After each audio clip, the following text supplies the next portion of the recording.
Hey guys, it's Jisla. Welcome back to another video. So for today's video, I'm going to be talking about a very interesting topic that was inspired by a comment that I received a few weeks back. I'm just going to read it out loud for jokes. It says, Bro, your accent is so fake. I know you since the grade 9, so please stop faking it. It's very funny. it's so funny. But let's be real here. I'm pretty sure most of you who are bilingual or multilingual may have experience where you subconsciously switch the way you speak depending on the circumstance or maybe even the interaction that you have. And it took me to the internet and I started looking up, am I broken? Is something wrong? Am I supposed to be speaking this way? But then I came to this cool discovery, or revelation might I say, of code switching. Girl, do you really think I'm allergic to cardamom? Of course not. It just ruins the taste of food. Arey yaar, there's elaichi in my biryani. Now that my mood is gone, how am I supposed to eat it? Mama? You put elaka in the rice? What a man.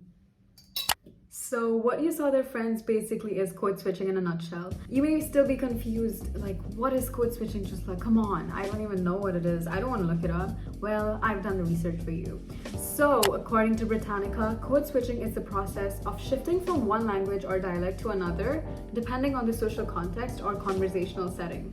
In life, you go through a lot of self-discovery, and for me, this was one of them. So I had to make a video, of course, and share a little about my own experience with code switching and having an identity crisis. The way I speak now is completely influenced by the way I was brought up, and just a little history about me. I actually am Sri Lankan, brought up in the UAE, however, in a city that was completely influenced by Indian culture. So this meant that I had a majority of Desi neighbors, Desi friends. I celebrated quite a lot of Indian festivals. And for the majority of my life, I did in fact study in an Indian school. This most definitely influenced the way I spoke, the food I ate, the music I listened to, and even the cartoons and movies that I watched. And to be honest, it made me forget that I was in fact Sri Lankan, and genuinely, being a Sri Lankan in the end just felt like it was just a label. It never really represented me as an individual, which is kind of sad. But yeah, and as funny as it sounds, I'm actually quite fluent in the national language of India, which is Hindi, and not the national language of Sri Lanka, which is Sinhala. So long story short, I definitely felt disconnected to my own culture, which explains why I had an Indian accent for most of my childhood and teenage years. Anyways, fast forward, after I graduated high school, I started pursuing my higher education in Dubai around 2018, which is when I was exposed to a more diverse environment, started meeting new people, new friends, and probably it was the first time I started to meet people from Nigeria, Iran, UK, you name it, And at first, I did in fact experience culture shock as I was navigating through it all by myself. And I had to familiarize myself in my surroundings, just like get myself out of my comfort zone and present myself to the world, which is, let's be real, everyone finds it anxiety inducing. It's really hard, And then eventually it made me realize that I am in fact having an identity crisis where the way I spoke made a huge impact on who I was. And that's when I started to question myself and almost found myself being frustrated over the fact that I had a strong Indian accent, because that's what defined me from outside. And I'm not gonna lie, I tried to get rid of that accent because it was almost hindering the way I spoke and my confidence and my self-esteem, especially in like public presentations and stuff.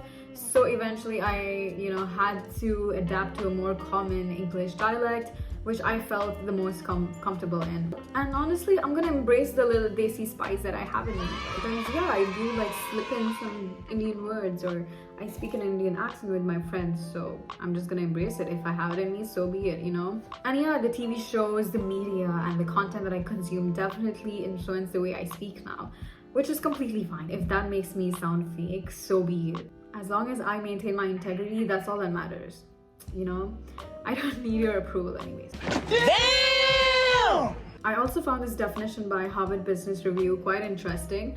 It says that code switching involves adjusting one's style of speech, appearance, behavior, and expression in ways that will optimize the comfort of others in exchange for fair treatment, quality service, and employment opportunities. And I couldn't agree more, you guys. Especially about fair treatment, let me tell you, in Dubai, there are people who will treat you so differently because of your race or the way you speak, which is quite racially motivated, not gonna lie, where they do not really approach you because you're brown or you're some sort of a minority. And yeah, this just shows that racism exists no matter how diverse a place looks from outside. And as someone who has experienced that, it genuinely makes you want to try so hard to break their perception just to fit in. At this point, code switching just feels like a survival tactic. Like, this is probably why most of us literally suffer from imposter syndrome. Anyways, to conclude, some of you might find code switching being fake or annoying or unfortunate or sad,